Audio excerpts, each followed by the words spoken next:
शुभ प्रभात। आज 10 नवंबर। चलिए जानते हैं आज की 25 बड़ी खबरें। दीदी ने पीएम मोदी को लिखा पत्र, इस मामले में जल्द से जल्द हस्तक्षेप की मांग।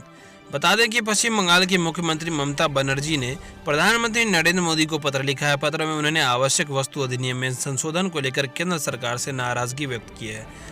ममता बनर्जी ने कहा कि अधिनियम में संशोधन ने होर्डर्स को जमाखोरी के लिए प्रोत्साहित किया है। उन्होंने कहा कि आलू और प्याज जैसी आवश्यक वस्तु पर मुनाफाखोरी हो रही है, जिसके परिणाम स्वरूप मूल्य वृद्धि और उपभोक्ताओं को परेशानी झेलनी पड़ रही है।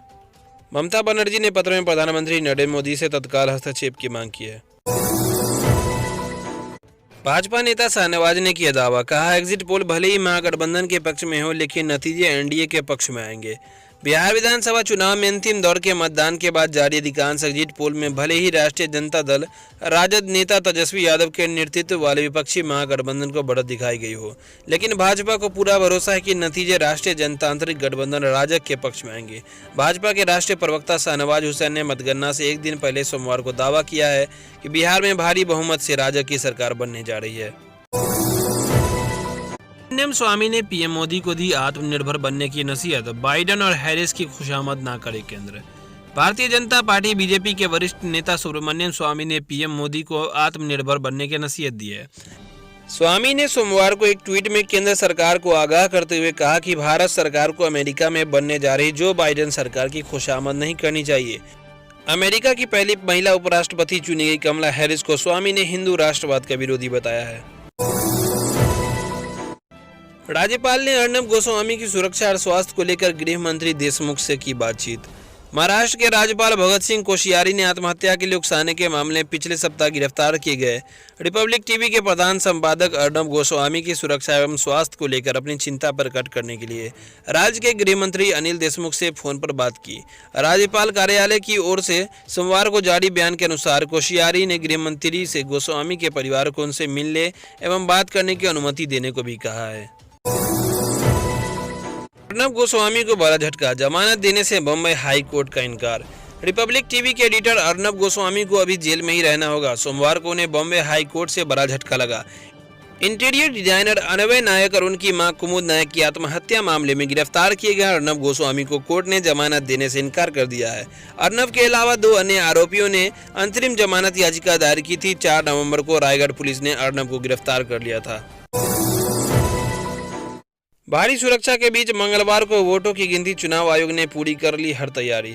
बिहार की सत्ता पर कौन काबिज होने जा रहा है, इसका खुलासा 10 नवंबर यानी मंगलवार को ही हो जाएगा। मंगलवार को ईवीएम खुलने के बाद उम्मीदवारों की किस्मत का फैसला होगा।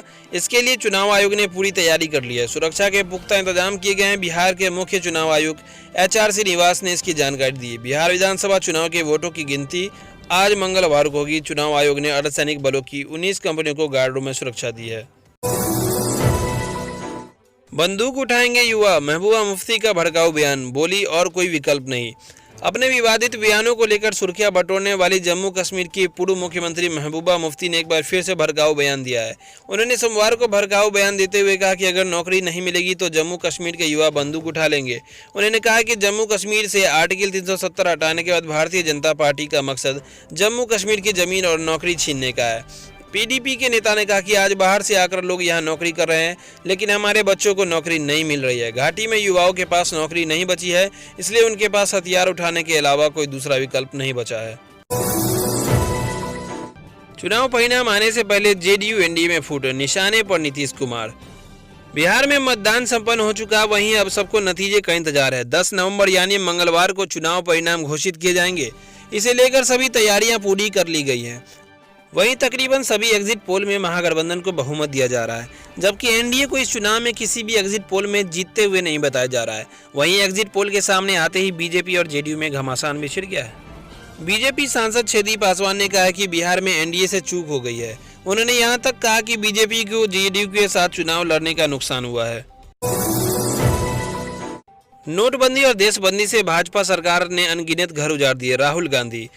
कांग्रेस के पूर्व अध्यक्ष राहुल गांधी ने सोमवार को आरोप लगाया कि केंद्र की भाजपा सरकार ने नोटबंदी, देशबंदी, लॉकडाउन से अनगिनत घर उजाड़ दिए। उन्होंने लेडी श्रीराम कॉलेज की एक छात्रा की कथित खुदकुशी की खबर साझा करते हुए ट्वीट किया, इस अत्यंत दुखद घड़ी में इस छात्रा की परिजनों को मेरी संवेदनाएं। जानबूझकर की गई नोटबंदी और देशबंदी से भाजपा सरकार ने अनगिनत घर उजाड़ दिए, यही सच्चाई है। कांग्रेस नेता जो खबर साझा किया है उसके मुताबिक तेलंगाना से ताल्लुक रखने वाली लेडी श्रीराम कॉलेज की एक छात्रा ने पिछले दिनों परिवार की आर्थिक तंगी के चलते कथित तौर पर खुदकुशी कर ली।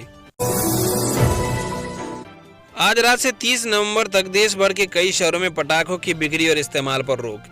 देश भर में लगातार बढ़ते प्रदूषण को देखते हुए एनजीटी ने बड़ा आदेश दिया है। एनजीटी ने आज रात से 30 नवंबर की रात तक दिल्ली, एनसीआर सहित देश के उन शहरों और कस्बों में पटाखों पर पूरी तरह बैन लगा दिया है जहां पिछले साल नवंबर में हवा की गुणवत्ता खराब रही। एनजीटी ने कहा कि जिन राज्यों में प्रदूषण की समस्या नहीं है वहां पटाखे बेचने की मंजूरी दी जा सकती है। वहीं जिन शहरों की एयर क्वालिटी बहुत खराब है वहां बैन रहेगा। सभी प्रकार की आतिशबाजी की बिक्री और इस्तेमाल पर पूरी तरह से बैन रहेगा। एनसीआर में पटाखे 9 नवंबर की मध्य रात्रि से नहीं बेचे जा सकेंगे और 30 नवंबर की मध्य रात्रि तक बैन रहेगा। किसानों के लिए खुशखबरी, देश के इस राज्य ने की गन्ने की दाम बढ़ाने की घोषणा। देश के हरियाणा राज्य से गन्ना किसानों के लिए बड़ी खुशखबरी आई है। यहाँ की मनोहर लाल खट्टर सरकार ने गन्ने के मूल्य में प्रति 10 रुपए क्विंटल की बढ़ोतरी की घोषणा की है। इस बीच मुख्यमंत्री मनोहर लाल खट्टर ने जानकारी देते हुए बताया है कि किसानों की मांग पर गन्ने के मूल्य में बढ़ोतरी की जाएगी। गन्ना का मूल्य 340 रुपए क्विंटल से बढ़ाकर 350 रुपए प्रति क्विंटल किया जाएगा। सीएम खट्टर ने कहा कि इस फैसले से बड़ी तादाद में गन्ना किसानों को लाभ मिलेगा। उन्होंने यह भी कहा कि गन्ने की यह देश में उच्चतम दर है। गन्ने के इतने भाव अभी हरियाणा के अलावा किसी अन्य राज्य में नहीं दिए गए हैं। योगी सरकार ने आंगनबाड़ी लाभार्थियों को दिया दिवाली का तोहफा। यह बता दें कि उत्तर प्रदेश की योगी सरकार ने दिवाली पर प्रदेश के आंगनबाड़ी केंद्रों से जुड़े लाभार्थियों को बड़ा तोहफा देने की घोषणा की है।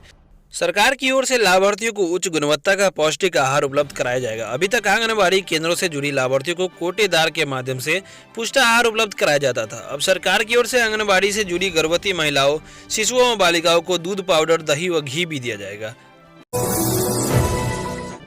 रेल कर्मियों के बच्चों को उच्च शिक्षा भत्ता देगा रेलवे।